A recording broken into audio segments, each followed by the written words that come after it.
Heute sprechen wir über Atomkraftwerke in Polen, denn Polen plant einen Bau eines neuen Atomkraftwerks an der Ostsee. Das und vieles mehr gleich nach dem Intro.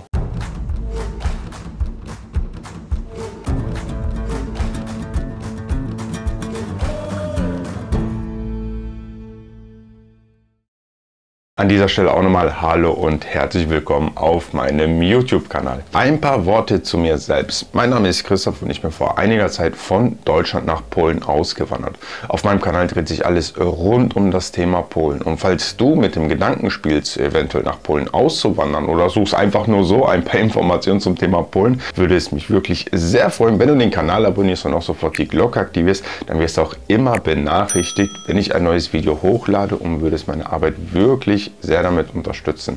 Vielen lieben Dank dafür. Wie schon gerade erwähnt, werden wir ein bisschen über die Atomkraftwerke in Polen sprechen, beziehungsweise über ein besonderes Atomkraftwerk, was gerade in Planung ist, was gebaut werden soll, und das sogar direkt an der Ostsee. Und wir werden uns einfach mal gemeinsam einen Bericht darüber anschauen und dann mal gleich vielleicht auch ein bisschen darüber diskutieren, und natürlich würde mich auch eure Meinung zu diesem Thema sehr interessieren. Dann würde ich sagen, fangen wir auch schon an. Dann würde ich sagen, dann geht es jetzt los.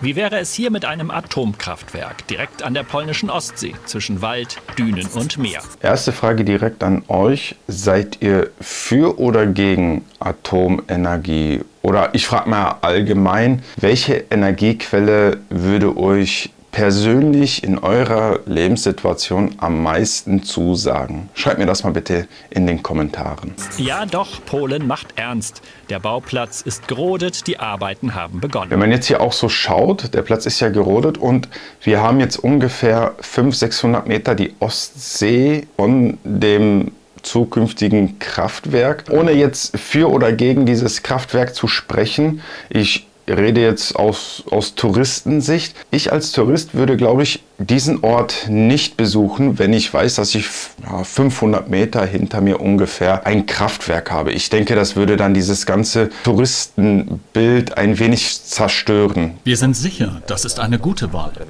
Freut sich der Staatssekretär im Industrieministerium. Der freut sich wirklich. Diese nuklearen Ambitionen halte ich für totalen Unsinn. Schimpft der Naturschützer von Baltickie SOS. In nur 10 Jahren soll hier Atomstrom produziert werden. Das wäre rekordverdächtig. Kosten des Projekts etwa 45 Milliarden Euro, so offizielle Zahlen. 45 Milliarden Euro, das ist Wahnsinn. Ob die das wirklich in 10 Jahren hinkriegen, ist jetzt mal eine andere Frage, würde ich sagen. Ich vermute mal, das wird sich ein bisschen hinauszögern und die Kosten werden auch steigen, wie bei allen anderen Projekten.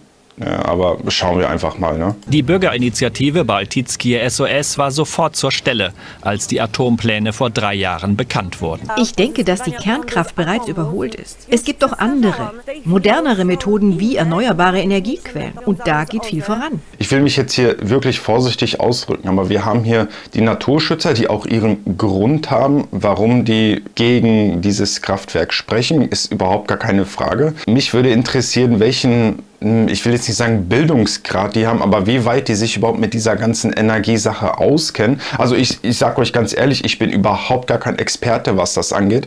Wenn man auch versucht, im Internet irgendetwas darüber zu lesen, liest man immer ganz viele verschiedene Sachen. Die Naturschützer, die auch, ich sage es nochmal, ein Recht haben, dagegen zu kämpfen, weil das ja Naturfreunde sind, haben wirklich aber auch nur Argumente, welche auch nur eine Seite vertritt. Natürlich ist es auch auf der anderen Seite so, dass die für den Bau der Atomkraftwerke sind, natürlich auch nur Argumente für ihre Seite haben.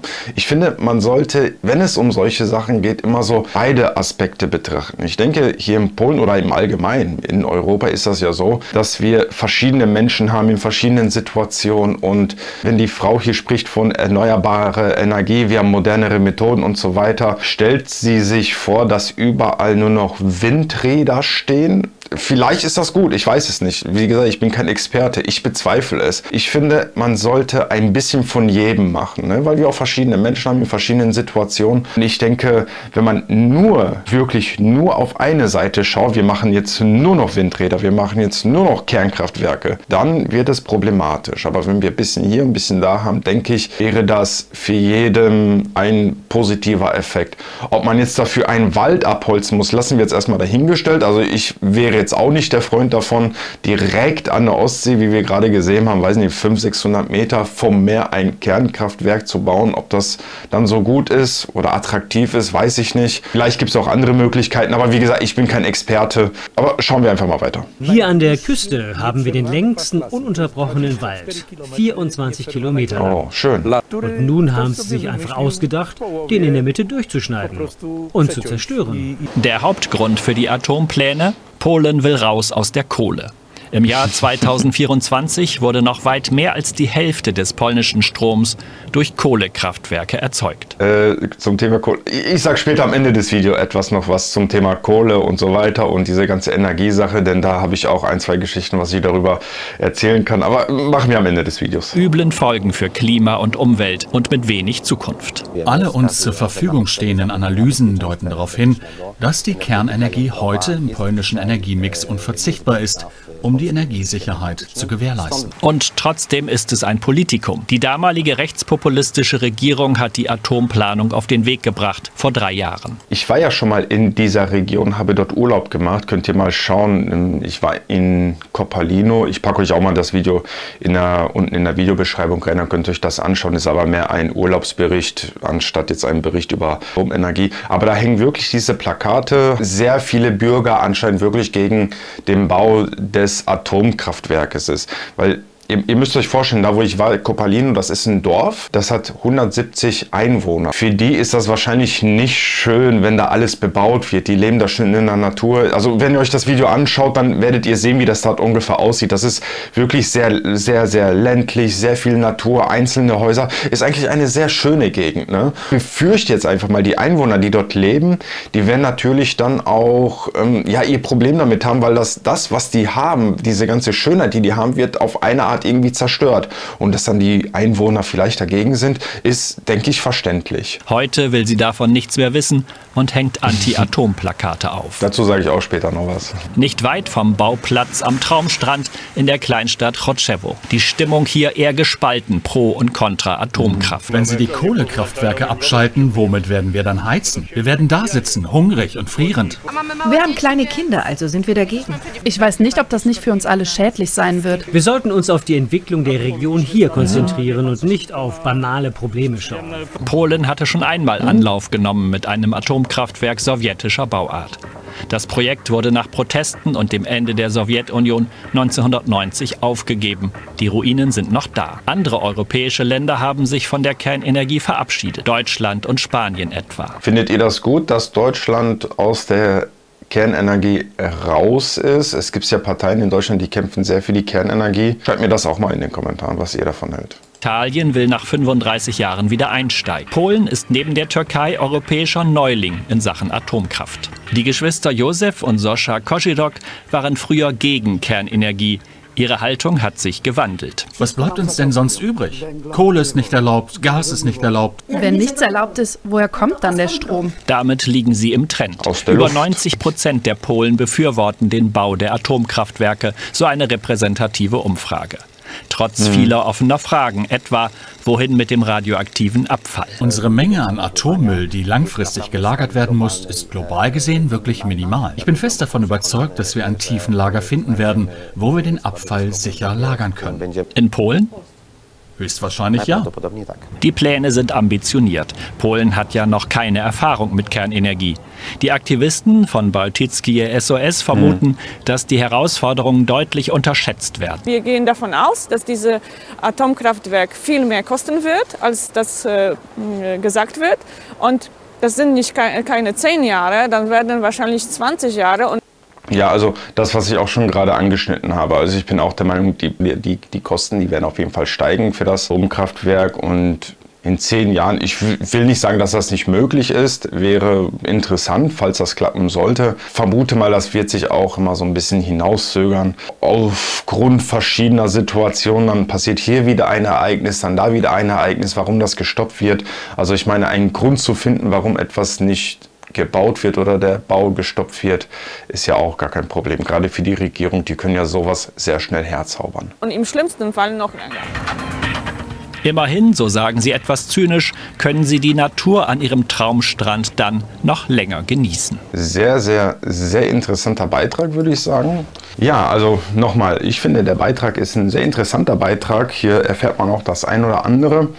Ich sage hier mal ein bisschen so meine Meinung erstmal zu diesem ganzen Thema. Also wie gesagt, ich bin kein Energieexperte. Ich bin der Meinung, man müsste das irgendwie so machen, dass man irgendwie alle zufriedenstellen kann. Ich weiß, das ist sehr schwierig und vielleicht sogar unmöglich. Und das liegt einfach daran, weil wir hier verschiedene Menschen haben, die in verschiedenen Situationen sind und auf verschiedene Art und Weise leben. Und deswegen denke ich, ist das schwierig zu sagen, wir machen jetzt nur Windräder oder wir gehen jetzt auf Kernkraftenergie. Es ist einfach irgendwie ein bisschen schwierig, das ganze Thema. Ne? Und jetzt auch nochmal so ein bisschen aus der Touristensicht, wie ich schon gerade gesagt habe. Also ich würde höchstwahrscheinlich an diesem Ort nicht mehr fahren, wenn ich weiß, dass im Rücken bei mir ein Kernkraftwerk ist. Ich denke, das macht auch so ein bisschen die ganze Sache unattraktiv für die Menschen, die dort leben, vielleicht die ein wenig von dem Tourismus leben auch. Das ist wahrscheinlich auch schädlich, weil natürlich der Tourismus dadurch zurückgeht. Wir haben ja auch Plakate gesehen. Ich weiß nicht, ob die jetzt wirklich von der Peace so bereitgestellt wurden. Ich bezweifle es. Ich denke, die wurden selber erstellt. Jetzt hier noch eine Sache zu dieser ganzen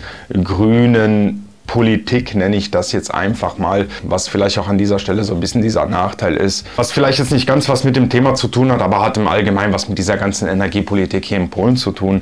Es ist ja wirklich in der Tat so, dass, und das werden wahrscheinlich jetzt nicht viele gerne hören. Ich weiß, dass unter den Zuschauern hier viele Zuschauer auch sind, die mit der Peace sympathisieren. Aber das sind einfach Tatsachen und der Fakt ist, dass Peace 2001 auch mit dafür gestimmt hat, dass Polen bis 2050 mit Europa zusammen natürlich sauber wird. Wir wollen raus aus der in Anführungsstrichen dreckigen Energie. Wir wollen hier nur noch saubere Energie haben und so weiter und so fort. Problem bei dieser ganzen Sache ist, dass im Endeffekt, dass die Bürger, die hier leben, eigentlich den Schaden davon tragen. Also jetzt einen finanziellen Schaden. Ne? Denn ich persönlich kenne auch hier Menschen, die zum Beispiel ein Haus haben und die sind jetzt in Anführungsstriche gezwungen, das Haus umzubauen, zu modernisieren. Die müssen ihre Kohleöfen umbauen auf bessere Kohleöfen, damit die Emission ein bisschen niedriger wird und so weiter und so fort. Und das sind natürlich alles Kosten. Natürlich kriegst du auch einen Zuschuss vom Staat, der, ich glaube, bis zu, und wir wissen auch, was das heißt, wenn man sagt bis zu, also das ist wirklich, wenn du in der aller schlechtesten Situation kriegst, dann kriegst du auch die höchste Förderung. Ich kenne hier zum Beispiel Situationen, da kostet so ein neuer Ofen irgendwie, ich weiß nicht, um die 18.000, 19.000 und dann kriegen die einen Zuschuss von 2.000, 3.000. Also ich rede jetzt hier von Zwotte. Ne? Ich finde, man muss irgendwo eine gesunde Mitte dazu irgendwie finden, dass die Energiepreise niedrig bleiben und vielleicht auch die Energie, ich nenne das jetzt einfach mal, sauber ist. Aber jetzt überall Windräder hinzuknallen und das, was günstig ist, wegzumachen, ich weiß nicht, ob das jetzt die beste Wahl ist, wie ich schon gerade gesagt habe, weil wir einfach zu viele verschiedene Menschen haben und man kann nicht nur immer auf eins setzen. Deine Meinung zu diesem Thema würde mich aber wirklich sehr interessieren. Hinterlass mir das mal bitte in den Kommentaren. Bist du für oder gegen Kernenergie? Vielleicht bist du auch jemand, der gerne nur Windräder haben will. Kannst mir sehr gerne in den Kommentaren hinterlassen. Auch deine Meinung wirklich dazu, wieso du dieser Meinung bist, würde mich sehr interessieren. Das ist eigentlich das Interessanteste an der ganzen Sache, weil dadurch kann man vielleicht auch ein bisschen was lernen. Andere Leser können das auch lesen und dann vielleicht sich auch den ein oder anderen Gedanken zu diesem Thema machen. Wenn du sonst noch irgendwie ein Thema hast, worüber ich mal sprechen sollte, kannst du es mich sehr gerne wissen lassen. Du kannst mich sehr gerne auf Instagram anschreiben. Mein Instagram-Name müsste jetzt hier oben irgendwo aufgeleuchtet sein. Oder du kannst mir auch eine E-Mail schreiben. Die Kontaktdaten findest du auf meinem Instagram oder auch auf YouTube auf der Hauptseite. Da findest du auch meine E-Mail-Adresse, um sich mit mir zu kontaktieren. An dieser Stelle danke ich dir wirklich, dass du dieses Video bis zum Ende angeschaut hast. Damit unterstützt du mich und meine Arbeit wirklich sehr. Bleib gesund und bis zum nächsten Mal. Ciao.